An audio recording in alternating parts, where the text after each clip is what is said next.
Điểm yếu của Thục Hán khiến Lưu Bị không thể thống nhất thiên hạ. Điểm yếu này đã cản trở kế hoạch thống nhất thiên hạ của Lưu Bị. Mùa đông năm 207 tới mùa xuân năm 208, Lưu Bị dẫn theo Quan Vũ và Trương Phi tới Long Trung bái phỏng Gia Cát Lượng tổng cộng 3 lần. Thời điểm ấy Lưu Bị đã 46 tuổi, nhưng ông lại chỉ có thể làm bộ hạ của Lưu Biểu ở Kinh Châu, không có mảnh đất cắm dùi.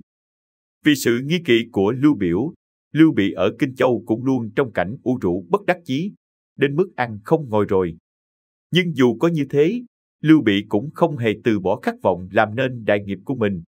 Ông trút bỏ địa vị hậu duệ nhà Hán, trút bỏ địa vị tả tướng quân, chỉ lấy địa vị một người trong lòng chứa thiên hạ, tới Long Trung bái phỏng Gia Cát Lượng, người kém mình tới 20 tuổi. Lúc này Gia Cát Lượng chẳng có mấy danh tiếng, vì chưa từng đi làm quan, ông cũng không có thành tựu chính trị đáng kể nào.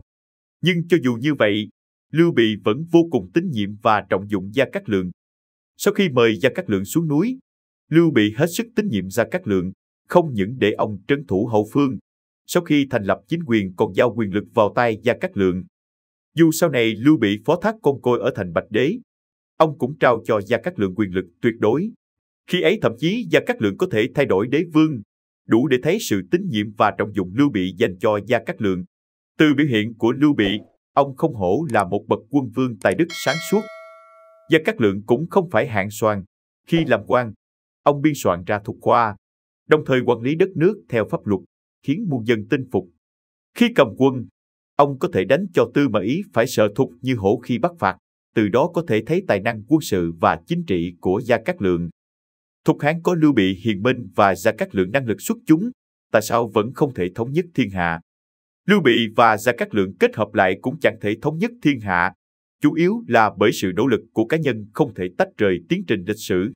Lịch sử chứng minh, từ xưa đến nay, ở Trung Quốc chưa có một chính quyền nào lấy Tây Nam Vân Nam và Quý Châu làm căn cứ mà thống nhất được thiên hạ. Trừ nhà Minh, tất cả những vương triều khác đều dựa vào khu vực phương Bắc và Trung Nguyên đánh xuống phía Nam để thâu tóm thiên hạ về tay mình. Trước đó, nhà Tần và Tây Hán có thể thống nhất thiên hạ nhờ vào Bình Nguyên Quan Trung, bởi thế tính quan trọng của căn cứ địa được đặt lên hàng đầu. Cần biết rằng Bình Nguyên Quan Trung vô cùng rộng lớn, có đủ cơ sở kinh tế để nuôi sống một chính quyền và sát nhập đại quân của thiên hạ, có thể quyết định xuất quan hoặc bế quan theo hình thức. Còn Đông Hán dựa vào vùng kinh tế Hà Nội tinh quận thời Hán Sở ở Trung Quốc, quận trị đặt tại khu vực Tây Nam Vũ Trác tỉnh Hà Nam bây giờ, bao gồm khu vực bờ bắc sông Hoàng Hà và phía tây của đường sắt Bắc Kinh Hán Khẩu để phát triển lớn mạnh, từ đó tiến đến thống nhất thiên hạ. Khi ấy sự phát triển của vùng kinh tế Hà Nội đã đứng đầu Đông Hán. Chính bởi thế, vào cuối thời Đông Hán, Viên Thiệu đã chiếm cứ Hà Nội từ lâu, tiến tới chiếm cứ phương Bắc, đồng thời thống nhất thiên hạ từ Bắc xuống Nam. Vào cuối thời Đông Hán, thiên hạ rối ren, vùng kinh tế Quan Trung cũng xảy ra tình trạng sụp đổ. Lúc này Hà Nội trở thành trung tâm kinh tế lớn nhất. Khi ấy Tào Tháo phát triển Hứa Xương thành công, từ đó có được nền tảng để đối đầu với Viên Thiệu, cuối cùng xoay chuyển tình hình hai bên ở Quan Độ, sau đó mất gần 8 năm thống nhất phương Bắc. Sau khi thống nhất phương Bắc, Tào Tháo lấy Nghiệp Thành làm trung tâm, từng bước phát triển, từ ấy lấy Nghiệp Thành làm thủ phủ xây dựng chính quyền Tào Ngụy. Trong thời kỳ Nam, Bắc Triều, Nghiệp Thành có thể trở thành đô thị quan trọng nhất phương Bắc, nguyên nhân nằm ở sức mạnh kinh tế của Hà Nội. So sánh với Tào Ngụy, Thục Hán lấy Hán Trung, Tứ Xuyên làm vùng kinh tế Hán Xuyên đủ để nuôi sống một chính quyền địa phương. Lịch sử cũng đã nhiều lần chứng minh khu kinh tế Hán Xuyên quả thật có thể làm được việc này, nhưng với trở ngại về địa hình của Hán Xuyên, vùng kinh tế không thể mở rộng, tối đa cũng chỉ được có vậy. Bởi thế, xét theo sức mạnh kinh tế, lấy Hán Xuyên làm căn cứ địa sẽ không thể thống nhất được thiên hạ. Chính bởi thế, quy hoạch chiến lược của Gia Cát Lượng trong Long Trung đối sách mới là chiếm cứ hai vùng kinh tế lớn Kinh Châu và Hán Xuyên.